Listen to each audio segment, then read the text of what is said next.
Let's bring some awareness around sitting. Sitting is something that we have to do on chairs, airplanes, in cars, and sitting is just part of being a human, to have a rest.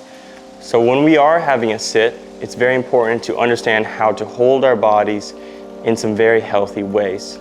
Whether I'm in a car or I'm in a chair, it's always going to be relatively the same, because the same kind of chair design follows us, where it's about 1.5, 2-ish feet off the ground, and it's going to be at this 90-degree level here, and oftentimes there is a backrest.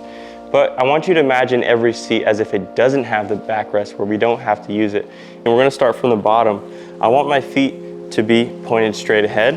I don't want one foot to be out or this way, and I don't want my feet to be out like this. So I want my feet to be straight ahead to start and begin with. And then the most important thing is going to be my tail position. So my tail position is going to be, if I had a tail or my tailbone, where is my tail going to be?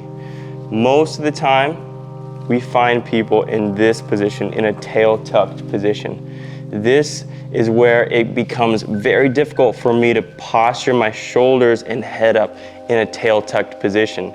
If your tailbone is tucked and then you try to posture up, that's when you're going to feel all of your back muscularly doing this work. And when we're sitting, we actually want to be relaxed. So in order to find a relaxed sitting, we have to stack all of our bones in gravity. So it starts from the hips. I have to untuck my tail, sit down like I'm sitting on the top of my hamstrings, the bottom of my glute. And once I find that untail tucked position, then I'm going to slowly pull my shoulders and my ear on that same line where my hips are at. In order to get there, you might be a little bit extended in the front. So this is where we can find some length to get tall once we find that position. If we find ourselves opening up this way to get there, we're going to take this part, we're just going to tuck it down a little bit, go tall towards the backside. That's going to promote us to push our hips into the ground to activate our glutes and hamstrings. And then I'll be here, just nicely sitting in my seat. I should feel quite relaxed with some slight engagement in the glutes and the lateral aspects of my legs. The tops of my shoulders, the front of my neck should be relaxed. If you find the front of your neck to be tensed or the top of your shoulders to be engaged, most likely something went wrong and we're using too much muscular tension to hold ourselves up. We want to be relaxed.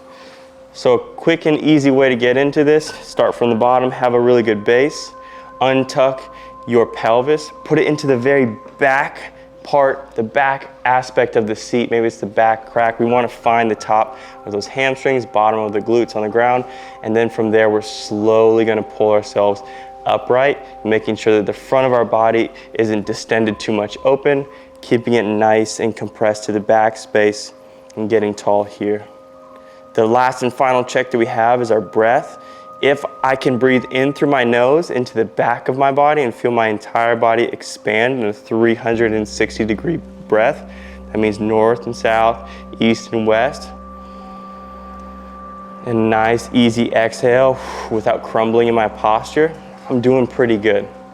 Now, these are the general frameworks for when we're sitting, but sitting is not a static thing. It's a very active process. So we're still moving in this. We're still adjusting. Always okay to adjust and move, but keep that tailbone as untucked as you can. Stack yourself on top of it without distending, and then get your feet nicely planted underneath that. This is your sitting awareness.